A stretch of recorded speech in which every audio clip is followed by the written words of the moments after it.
অষ্টমীতে মা দুর্গার পুজোর ভোগ যেরকম খাবো, বন্ধুর বাড়িতে ঈদে গিয়ে বিরিয়ানিটাও চাইবো।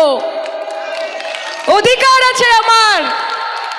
যদি মনে হয় গুরু পরবের দিনে গুরুদ্বারাতে গিয়ে সুজি আর হালুয়াটাও খাবো, এবং তার সঙ্গে যীশু খ্রিস্টের জন্মদিন আসছে, 500 গ্রাম কমলা লেবু আর একটা ফ্রুট কেক যিশুর জন্মদিনে, আমাকে কে আটকাবে রে?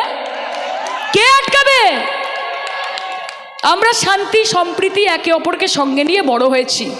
আমরা একটাই কথা জানি যে তু হিন্দু বনেগা না মুসলমান বনেগা, ইনসান কি औलाद है ইনসান বনেগা।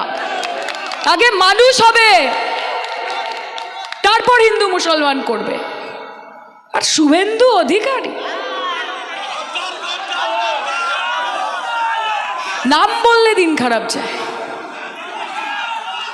নামটা বললেই একেবারে মুডও চটকে যায়, দিন খারাপ যায়, কালো বেড়ালের মতো।